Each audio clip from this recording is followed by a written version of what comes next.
हिसाब से momentum screen पर बनता हुआ दिख रहा है आपको। डीलिंग रूम चेक करते हैं और इंतजार करते हैं वसीम साहब का, लेकिन पहले बारी है यतिन जी की। यतिन जी बताइए, क्या चर्चा हो रही है आज इस शानदार रैली की जो आप देख रहे हैं मिड कैप स्पेस में?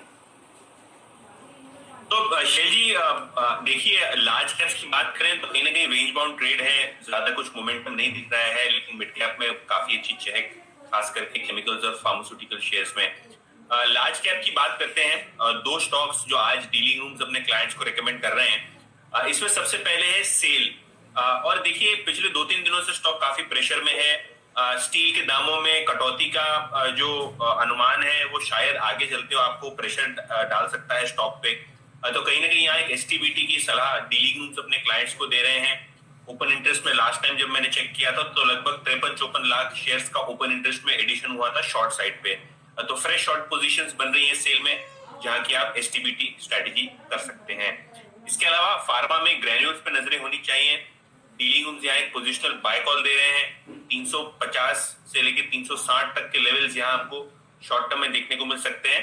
और ओपन इंटरेस्ट में भी आज लगभग 6% का एडिशन, काफी अच्छा एक्यूमुलेशन यहाँ देखने को मिल रहा है। थोड़े दिनों पहले भी ये डीलिंग रूम रेडार पे था। तो सेल पे एक बिकवाली का कॉल और ग्रेन्यूल्स पे खरीदारी की सलाह डीलिंग रूम्स की। चलिए दोनों के चार्ट चेक्स कर लेते हैं। एक लार्ज कैप स्टील मेजर और एक मिड कैप आपके सामने मूव करता हुआ फार्मा स्पेस में। ग्रेन्यूल्स पर हमारी एक लॉन्ग कॉल कविता जी की तरफ से आ ही रही है, तो ऐसा करते हैं, पहले ध्यान डालते हैं स्टील अथॉरिटी पर।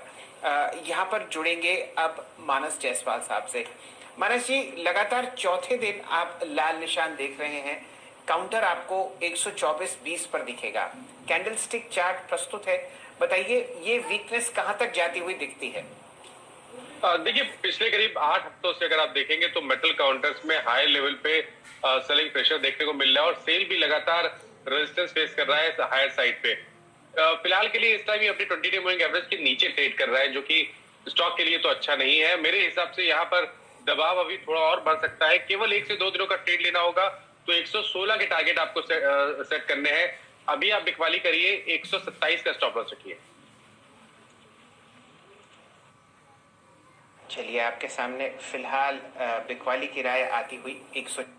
अच्छा जॉब है एक 10 और ग्रैन्यूल्स इंडिया का भी चार्ट दिखा दीजिए डायरेक्ट साहब। यहाँ पर दिन के उच्चतम लेवल से तो आपको हल्की सी मुनाफा वसूली आती हुई दिख रही है, लेकिन ये जरूर है कि काउंटर कोशिश कर रहा है अपनी 200 डे डीएमए तोड़ने की, जो कुछ ही समय में आपके सामने या कुछ ही दिनों में शायद होती हुई दिखे, जिस हिसाब से कविता जी की लॉन्ग कॉल है। और एक व्यू आपको आता हुआ दिख रहा है हमारे मित्र यतिन जी की तरफ से। यहाँ पर लो जो आपने ग्रैन्यूल्स में देखा वो था 306 और अब 340 पिछले 2 हफ्तों में। उच्चतम लेवल आपने देखा है 345 आज का। पोजिशनली चार्ट चेक यहाँ पर करते हुए दिखेंगे अब मानस जायसवाल साहब ग्रैन्यूल्स इंडिया पर। ये डिस्क्लोजर है कि आज हमने ग्रैन्यूल्स पे एक बाय रिकमेंडेशन अपने क्लाइंट्स को दिया है और उसका एक बहुत बड़ा रीजन ये है कि जितने भी मूविंग एवरेजेस थे, जहां पर लगातार पिछले करीब 10-15 दिनों से स्टॉक रेजिस्टेंस फेस कर रहा था, जितने भी मूविंग एवरेजेस थे उसके ऊपर निकल गया है और वहां पर वॉल्यूम देखने को मिले हैं।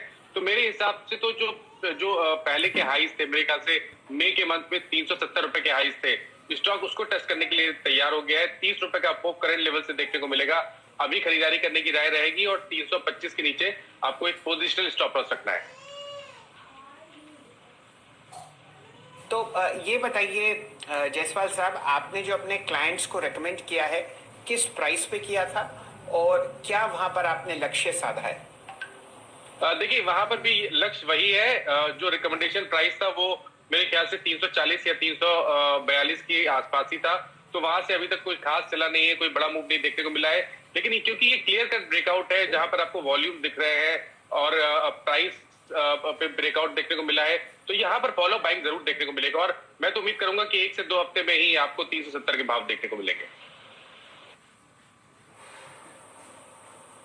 ओके, ग्रैन्यूल्स में आपका 370 का टारगेट है। ओके, अब एक काम करते हैं, विषय को बदलते हैं। अब आते हैं टॉप कन्विक्शन ट्रेड्स के बारे में बात करते हैं और वसीम साहब हमारे साथ जुड़े हैं बातचीत करने के लिए। वसीम साहब नमस्कार, कार्यक्रम में स्वागत है। अच्छी बात है सर कि लोअर एज पे है मार्केट, लेकिन बेस को बनाने की कोशिश कर रहा है। क्रिटिकल एवरेजेस को मार्केट्स नहीं तोड़ रहे हैं। यूएस मार्केट में एक्सट्रीम स्ट्रेंथ है। आपकी अप्रोच क्या होगी मार्केट्स पर? 2 ट्रेड्स जो कि आप नेक्स्ट वीक के लिए कैरी करेंगे? हाँ, तो जैसे आपको कहा था, very good the consolidation, mid caps में भी करेक्शन आया है, छोटे बैंकों में भी, मिड कैप्स में। I think next week we are poised for a new high, जैसे आपको कहा Wednesday onwards. So keep your stop losses on a lot of trading calls, but this is the time to start taking more risk, because I think next week we are poised for all-time highs, and that should be a very good buying. In fact, second half of July may be the best we have seen in a long time. तो मेरे 2 conviction pics है। पहला तो होगा जो stock यहाँ कुछ दिनों से करेक्ट कर रहा है और सबसे बढ़िया स्टॉक है L&T इंफ्रास्ट्रक्चर में। टॉप पिक 1465 से 67 में लीजिए, 1438 का स्टॉप लॉस है, 1525 का टारगेट। ये डिस्काउंट पे चल रहा है इन द फ्यूचर, इसलिए मैं बोल रहा हूँ। और दूसरा Federal Bank, best mid cap bank, जो number will be very very strong this quarter. 85 85.5 में लीजिए, 8325 का स्टॉप लॉस, 9350 का टारगेट। चलिए वसीम साहब, बढ़िया आपने L&T पर कॉल दी, और यहाँ पर एक चार्ट चेक तो हम लोग थोड़ी देर में कराएंगे ही। आज वसीम साहब, कुछ मूड और माहौल IPO स्टॉक्स का है। जबरदस्त मोमेंटम एमटार टेक्नोलॉजीज, रूट मोबाइल की तो तेजी देखते ही बनती है, 20% ऊपर है। कोई खास कारण आपके इंस्टीट्यूशनल मित्र मंडली या HNIs आज IPOs पर मेहरबान है? IPOs का तो जी बरसात आने वाली है, तो मैं एक आध पे टिप्पणी नहीं करूंगा, because in our institutional business I would not be able to comment. But I think that, ये देखिए शैलेंद्र जी, अच्छे IPO जितने भी आएंगे ना, उतना पैसा आ जाएगा। ये मार्केट की मिथ है कि ज्यादा IPOs होंगे, क्योंकि अगर आपके पास जोमेटो या आने वाले में AB कैपिटल या ऐसे ही कंपनियां आएंगी, ये once in a lifetime offers है। तो मुझे नहीं लगता there is over paper, there is good paper which is coming, which is very healthy for the market, because the end investor has the option in new offerings and the market. So extremely bullish on the overall market and the investment cycle which is turning. चलिए, ये रणनीति आपके सामने फिलहाल technically pics के रूप में दे रहे हैं भसीन साहब। संजीव जी, आपका बहुत बहुत आभार, और कल इंतजार रहेगा आपका 9:45 का। ध्यान देते हैं L&T पर, और जो बखूबी आपको कुणाल रामहिया साहब बताते हैं कि किस टेक्निकल डिप पर आप खरीदारी करें, वही फंडामेंटली आपको राय देते हुए दिखते हैं भसीन साहब। तो ऐसा करते हैं, एक और एक कोशिश करते हैं कि 11 बने। रामहिया साहब, जरा L&T का चार्ट देखिए, यहाँ पर भी गिरावट है 5 दिन की, और काउंटर चेष्टा कर रहा है कि अपनी 50 EMA से बाउंस ले।